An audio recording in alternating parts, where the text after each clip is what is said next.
Hello my dear friends, Radhe Radhe, जय श्री कृष्णा। आप सभी को नवरात्रि की हार्दिक शुभकामनाएं। फ्रेंड्स, अगर आप बहुत लेज़ी पड़े हैं, काफ़ी दिन से इन्ना वक्त पे ध्यान नहीं दे रहे हैं या ठीक से अपना इन्ना वक्त रूटीन फॉलो नहीं कर रहे हैं, तो फ्रेंड्स अब जाग जाइए, क्योंकि नवरात्रि आ गई है। और 9 दिन तो आपको डेडिकेशन के साथ भक्ति, पूजा या फिर कुछ इन्ना वक्त ज़रूर करना चाहिए अपनी एनर्जी हाई करने के लिए। इस टाइम पे अगर आप एनर्जी क्लिनजिंग वगैरह ट्राई करते हैं, माँ शक्ति की कृपा से डेफिनेटली नेगेटिव एनर्जी क्लिनज होगी। और नवरात्रि अगर आप व्रत रहते हैं, अखंड जोत जलाते हैं और वो भी चीज़ें जो भी आप करते हो या नहीं करते हैं तो करना चाहिए, क्योंकि 9 दिन बहुत इंपॉर्टेंट होते हैं। मेरे तो अब सब कुछ राधे कृष्ण हो गए हैं, तो अब मैं तो सब कुछ सिर्फ उन्हीं पे डिपेंडेंट हूँ और कहीं जाती नहीं और कुछ करती नहीं। लेकिन पहले मैं भी बहुत ज़्यादा करती थी ये सारी चीज़ें और नवरात्रि में बहुत एक्साइटेड हुआ करती थी।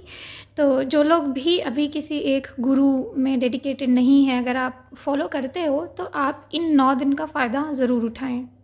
और अगर किसी के गुरु हैं या फिर कोई एक ही देवी देवता में डेडिकेटेड है, तो सिर्फ वो अपने भगवान में ही डेडिकेटेड रहें और पूरी तरह से ऐसा महसूस करें कि आपके देवी देवता जिनको भी आप फॉलो करते हो वो सर्वसमर्थ हैं, सब कुछ आपको उनमें ही मिल जाएगा। तो टोटली सिर्फ उन्हीं पे डिपेंडेंट रहें, फिर कुछ और करने की ज़रूरत नहीं है। और जिनके साथ ऐसी सिचुएशन नहीं है वो डेफिनेटली नवरात्रों के 9 दिन जाप करिए, भजन सुनिए, अखंड जोत जलाइए, पूजा करिए, डेली मेडिटेशन करिए, या फिर एनर्जी क्लिनजिंग वगैरह आप करते हैं, कोई ब्लैक मैजिक वगैरह है वो भी माता काली से प्रार्थना करके रिमूव करने के लिए कोई प्रक्रिया वगैरह करते हैं तो बहुत हेल्पफुल रहेगा आप सबके लिए। इन जनरल भी अगर आपके ऊपर नेगेटिव एनर्जी के अटैक्स होया करते हैं तो उसकी क्लिनजिंग के लिए भी आप माता पार्वती से या 9 देवियों का मंत्र जाप करके या सिंपल माता काली का मंत्र जाप करके आप उनका हेल्प क्लेम कर सकते हो। और इस टाइम पे देवियों की एनर्जी बहुत हाईली एक्टिव होती है, तो आपको ज़रूर हेल्प मिलेगी। अब आ जाते हैं आज के टॉपिक पे, ट्विन फ्लेम जर्नी में इनविजिबल थर्ड एनर्जी। इसके बारे में बात करूँगी। ये इनविजिबल एनर्जी क्या है उसके बारे में बात करूँगी। मैं किसी थर्ड पार्टी के बारे में बात नहीं कर रही हूँ। कई बार कोई थर्ड पार्टी नहीं होती, कोई तीसरा इंसान नहीं होता, लेकिन फिर भी आपका रिलेशनशिप स्टक होता है या फिर आपके डीएम आपको कमिट नहीं कर रहे होते। कई बार आप खुद डीएम से रन कर रहे होते हैं और आपको खुद ही नहीं पता होता कि आप क्यों रन कर रहे हैं। इसी तरह कई बार आपके डीएम भी आपसे रन कर रहे होते हैं और उन्हें खुद ही नहीं पता होता वो क्यों रन कर रहे हैं। उन्हें अंदर से पता होता है कि अगर वो चाहें तो फैमिली को मना सकते हैं, उन्हें अंदर से पता होता है कि वो अगर चाहें तो स्टैंड ले सकते हैं, लेकिन फिर भी वो किसी न किसी अननोन एनर्जी से रुक रहे होते हैं। कोई अननोन एनर्जी फोर्स उन्हें रोक रही है, उन्हें ऐसा लग रहा होता है, या फिर कोई इनविजिबल ब्लॉकेज, क्या कोई जिसको कह सकते हैं अननोन एनर्जी ब्लॉकेज, वो उनको खुद ही नहीं पता कि वो श्योर क्यों नहीं है या वो स्टैंड क्यों नहीं ले पा रहे हैं, क्या ब्लॉकेज है जो उन्हें अंदर से डरा रहा है या रोक रहा है। तो उन्हीं सब चीज़ों को इनविजिबल एनर्जी फोर्स कहते हैं या फिर अननोन एनर्जी ब्लॉकेज, जिसके बारे में आज मैं बात करने वाली हूँ, जो कि इनविजिबल है, दिखाई नहीं देता, लेकिन एक बहुत बड़ा ब्लॉकेज है ट्विन फ्लेम जर्नी में, जो डीएफ्स भी कभी कभी महसूस करती हैं। और आपको ये भी समझना चाहिए कि आपके डीएम भी ये इशू से बहुत ज़्यादा सफ़र करते हैं, क्योंकि आप ट्विन फ्लेम जर्नी में हो, आप बहुत सारे ब्लॉकेज के ऊपर काम कर रहे हो, आप यहाँ पे बहुत सारे ब्लॉकेज के बारे में लगातार सुन रहे हैं, तो आपको आपका ध्यान उन इश्यूज़ पे जाता है और आप वो क्लियर करते हैं। लेकिन आपके डीएम इन सारी चीज़ों को सुन नहीं रहे होते हैं। वो इतना हीलिंग वगैरह या सबकॉन्शियस माइंड या उनकी मेमोरी कैसे एक्ट कर रही है, उनकी फीलिंग्स कैसे क्या फ़ील कर रही है, बेसिकली ज़्यादा वो इन चीज़ों के बारे में सोचते नहीं हैं या सुनते नहीं हैं या हील करने की कोशिश नहीं करते, इतना डीप नहीं जाते, जिसकी वजह से उनको कई बार खुद ही नहीं पता होता है कि उन्हें क्या करना चाहिए या वो कैसे फ़ील कर रहे हैं, यहाँ पे उन्हें इसको हील करने के लिए क्या करना चाहिए, उन्हें एक्शन लेना चाहिए नहीं लेना चाहिए। ये सारे कन्फ्यूजन्स की वजह से वो फ्रीज़ हो जाते हैं, वो स्टक हो जाते हैं।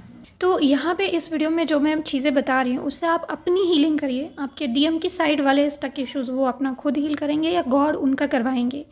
आप जब अपने ब्लॉकेजेस क्लियर करते हैं तो जब भी कभी यूनियन होता है तो फिर आपका जो रिएक्शन होता है, आपका जो बिहेवियर होता है वो पहले से बहुत डिफरेंट होता है। तो आपके बिहेवियर की वजह से ही आपके डीएम सही तरीके से रिस्पॉन्स कर पाते हैं या उनका नर्वस सिस्टम काम होता है, या फिर वो आगे किस तरह से डिसीजन ले सकते हैं, वो देख करके ही आपको पता चलता है उनको कि अभी आगे वो क्या कर सकते हैं। क्योंकि इसी तरह से इनडायरेक्ट एक दूसरे की हीलिंग ट्विन फ्लेम्स करते हैं। तो इसीलिए अपने डीएम की हीलिंग कैसे होगी इस पर टेंशन मत लीजिए, आप अपनी कीजिए। तो अगर आप दोनों के बीच थर्ड पार्टी प्रॉब्लम नहीं है और आपको लग रहा है कि बिना किसी कारण के आपके डीएम स्टक हैं, कोई एग्जैक्ट मेन रीज़न दिखाई नहीं दे रहा है, वो आपके डीएम चाहें तो उस इशू को ख़त्म कर सकते हैं बट वो कर नहीं रहे हैं, आप डीएम से रन कर रहे हो या आप उन तक नहीं जा रहे हो, मेन कोई ब्लॉकेज है नहीं, आपको पता है जो ब्लॉकेज है उसे आप ख़त्म कर सकते हो, लेकिन फिर भी कोई अननोन एनर्जी फोर्स है जो आपको रोक रही है, तो आप समझ लीजिए कि कोई इनविजिबल एनर्जी काम कर रही है, कोई अननोन एनर्जी काम कर रही है। और यही अननोन इनविजिबल एनर्जी क्या है, इसी को आपको पहचानना है और इसे हील करना है। और ये अननोन एनर्जी कुछ भी हो सकती है जिस पे आपका ध्यान नहीं जा रहा। मैं ये नहीं कह रही कि कोई नेगेटिव एनर्जी ही हो, ये आपके सबकॉन्शियस माइंड का कोई ब्लॉक हो सकता है जिस पे आपका ध्यान ही नहीं जा रहा, जिसके बारे में आपको पता ही नहीं चल रहा। आपका कोई फैमिली पैटर्न हो सकता है, आपका कोई पास्ट लाइफ का पैटर्न हो सकता है, कुछ भी ऐसा हो सकता है जो इनविजिबल है, दिखाई नहीं दे रहा, अननोन है, आप जिसके बारे में सोच नहीं पा रहे हो या जिसको हील नहीं कर पा रहे हो, वो ब्लॉकेज बना हुआ है। जैसे कि कुछ एग्जाम्पल देना चाहूँगी, जैसे एग्जाम्पल के लिए कि आपके साथ आप देखो अगर ऐसा हुआ हो तो जैसे सब कुछ ठीक चल रहा है, कनेक्शन स्ट्रांग था, फीलिंग भी आपके और आपके ट्विन फ्लेम के बीच रियल थी, बट अचानक ही आपको एक डिस्टेंस महसूस हो रहा है, कन्फ्यूज़न अचानक से एक्टिवेट हो गई या साइलेंस सिचुएशन एक्टिवेट हो गई। आपको लग रहा है कि शायद कोई थर्ड पर्सन है जो बीच में आ गया, शायद फीलिंग ही चेंज हो गई उसकी या वो अब बदल गया, बट आपको कुछ भी एग्जैक्ट रीज़न नहीं दिख रहा है कि क्या ऐसा हुआ जिससे कि ऐसी सिचुएशन क्रिएट हो गई। तो यहाँ पे भी कोई अनहील्ड अननोन एनर्जी ट्रिगर हुई रहती है जिसकी वजह से ऐसी सिचुएशन क्रिएट हो जाती है या आप ऐसा फील करने लगते हो अचानक। इसी तरह एक और पैटर्न देखा गया है कि जैसे आपका पार्टनर आपसे बहुत प्यार करता है, आपके डीएम, लेकिन फैमिली के खिलाफ जा नहीं पा रहे हैं। फैमिली ने जबकि मना भी नहीं किया, फैमिली इतना बीच में भी नहीं आ रही है, फैमिली कह रही है कि ठीक है बेटा, अगर कोई पसंद की लड़की है तो बता दे, हम उससे शादी करवा देंगे तेरी, लेकिन वो उसको पता ही नहीं है कि वो क्यों नहीं फैमिली को मना पा रहा है या फैमिली को बोल पा रहा, फैमिली के खिलाफ नहीं, जब उसको एक अननोन फियर फील हो रहा है, उसको भी नहीं पता कि ऐसा वो क्यों कर रहा है, बट वो स्टक है। तो ये सिचुएशन किसी थर्ड पर्सन की वजह से क्रिएट नहीं हुई, किसी थर्ड पार्टी या फैमिली इशू या किसी कर्मा की वजह से क्रिएट नहीं हुई, ये कोई एनर्जी है, अननोन एनर्जी, जिसे उस व्यक्ति को हील करना है, बट वो पता ही नहीं उसको कि हील करना क्या है। एक और एग्जांपल है, कई बार कुछ लोगों को हेल्दी लव मिल रहा होता है लेकिन वो खुद ही डिस्टेंस क्रिएट कर देते हैं, खुद ही रन कर जाते हैं। ज़्यादातर ये डीएम के साथ होता है। क्यों ऐसा होता है? क्योंकि वहाँ पे उनका ओल्ड कोई बिलीफ है या कोई ओल्ड पेन है जो एक्टिव हो जाता है वहाँ पे, जो उनके अंदर फियर क्रिएट कर देता है और वो खुद ही डिस्टेंस बना लेते हैं। हेल्दी लव में भी वो डिस्टेंस बना रहे होते हैं, उससे भी डर रहे होते हैं। कई लोगों को हैप्पीनेस का गिल्ट होता है, जैसे ही उनकी लाइफ में वो खुश होने लगते हैं या फिर ज़्यादा टाइम तक खुशी, अगर लाइफ में स्टेबल खुशी उनको मिल रही है तो वो खुद ही कियोस क्रिएट कर देते हैं, कोई प्रॉब्लम क्रिएट करेंगे या उनका कुछ लड़ाई करने का मन होगा। उनको बिलीव ही नहीं हो रहा है कि उनको ऐसे खुशी कैसे मिल सकती है या उनकी लाइफ ऐसे स्टेबल कैसे चल सकती है। तो यहाँ पे भी कोई अननोन एनर्जी ब्लॉकेज क्रिएट होता है और वो सब कुछ स्टेबल चल रहा होता है, बट वो खुद ही कुछ ड्रामा क्रिएट कर देते हैं या कुछ क्योस क्रिएट कर देते हैं जिसकी वजह से रिलेशनशिप डिस्टर्ब हो जाता है। यहाँ पे कोई पेन है, पेन में रहने की आदत हो सकती है या फिर कोई सबकॉन्शियस बिलीव हो सकता है कि मैं खुश रह ही नहीं सकती। यहीं पे एक और एग्जांपल है कि जैसे कि मिलने का प्रोग्राम बनता है, कोई प्रॉब्लम नहीं है, उनको पता है कि मेरी जो डीएफ है मिलने के लिए तैयार है और मिलने का प्लान बनता है, मिलने आने वाले भी हैं, लेकिन कुछ अननोन एनर्जी ट्रिगर हो रही है और मिलने का प्लान कैंसिल कर दे रहे हैं। ये पैटर्न बहुत ज़्यादा डीएफ्स ने देखा होगा डीएम के अंदर। तो यहाँ पे भी कोई अननोन एनर्जी फियर है जो डीएम को नहीं पता कि वो वहाँ से रन करके क्यों भाग रहे हैं, बट वो उस फियर को हैंडल नहीं कर सकते और वो ना मिलना या वहाँ से भाग जाना ही ईजी समझते हैं, उसको फेस नहीं कर सकते। तो ये कुछ अननोन एनर्जी ब्लॉकेज के या इनविजिबल थर्ड एनर्जी के कुछ एग्जाम्पल्स हैं जिसमें कोई थर्ड पर्सन नहीं है, कोई कर्मा नहीं है या कोई और नहीं है जो रोक रहा है, बल्कि वो खुद ही अपने सबकॉन्शियस फियर की वजह से, किसी बिलीफ की वजह से, किसी ट्रॉमा की वजह से कुछ अननोन एनर्जेटिक ब्लॉकेज फील करते हैं और यूनियन को डिले कर देते हैं या रन कर जाते हैं। ऐसे 10 पॉइंट दे रही हूँ जिससे आप चेक कर सकते हो कि कोई अननोन अनहील्ड एनर्जी अभी भी आप दोनों के यूनियन के बीच में आ रही है। ये 10 पॉइंट्स चेक कर लो जो स्क्रीन पे दिए गए हैं और अपना इशू इसमें फाइंड कर लेना आप और उसकी हीलिंग करना। ये पॉइंट्स तो एकदम कॉमन है, जस्ट एग्जांपल के लिए दिए गए हैं। आप ये पॉइंट पढ़ लो जस्ट एग्जांपल के लिए, इसमें से कोई हो तो आप ले लेना, नहीं तो इसके अलावा आप अपना बैठ के चेक करिए कि आपके लाइफ में, आपकी जर्नी में क्या पैटर्न बन रहा है, और उस पॉइंट को लिखिए और उसके अननोन एनर्जी को हील करिए। अब यहाँ पे प्योर हीलिंग वर्क करती है, pure healing, mirror exercise healing, subconscious healing. यहाँ पे कोई भी नहीं है, इवन गॉड भी नहीं है जो आपके यूनियन को ब्लॉक कर रहे हैं। यहाँ पे आपको खुद सबकॉन्शियस माइंड, आपके फियर, आपके ट्रॉमास, आपने अभी पास्ट में जितना पेन तकलीफ़ सहा है, वो सारी मेमोरीज़ या वहाँ से जो आप कैरी कर रहे हो रॉन्ग बिलीफ, वो सारे ब्लॉकेज बन रहे हैं। यहाँ पे आपको ये समझना होगा कि ये सिर्फ सिचुएशन नहीं है, कोई ये जो क्रिएट हुआ है ये कोई सिचुएशन नहीं है, यहाँ पे कोई एनर्जेटिक पैटर्न है, कोई एनर्जेटिक ब्लॉकेज है, कोई सबकॉन्शियस ब्लॉकेज है। आपको पहचानना सीखना होगा। तो जैसे आप कर्मा हील करते हो, जैसे आप थर्ड पार्टी इशू हील करते हो, जैसे आप और सारे ब्लॉकेज, इनर चाइल्ड हीलिंग, दुनिया भर की चीज़ें, कुछ सबकॉन्शियस माइंड बिलीव्स जो क्लियर विजिबल होते हैं, आप वो हील कर रहे होते हो, तो वो सब हीलिंग करना है। लेकिन कई बार यूनियन को कुछ इनविजिबल एनर्जी भी ब्लॉक करती है, इसमें थोड़ा सा डीप जाके देखना होता है। इन चीज़ों को भी पहचानना और हील करना ज़रूरी होता है। तो कैसे हील करना होता है इसको? सबसे पहले आप कुछ टेक्निक सीख लीजिए, जैसे मिरर एक्सरसाइज हीलिंग टेक्निक, या सबकॉन्शियस हीलिंग टेक्निक, या सिंपल जर्नलिंग करना, या फिर शैडो हीलिंग। ये 3-4 चीज़ें काम आएंगी इसको हील करने के लिए। और फिर आप अपनी सिचुएशन जो भी क्रिएट हुई है उस सिचुएशन को देखिए और उसमें चेक करिए कि ये कोई जेन्युइन सिचुएशन है या फिर कोई एनर्जेटिक ब्लॉकेज है।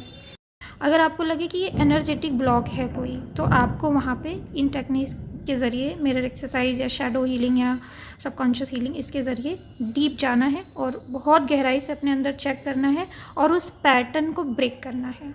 जैसे कि अगर आप अभी तक बार बार चेज़ करते आए हैं, तो अब स्टॉप कर दीजिए, चेज़ को पॉज करिए और चेज़ ना करने का डिसीजन लीजिए, क्लियर और स्ट्रॉन्ग, और चूज़ करिए कि चेज़ नहीं करेंगे।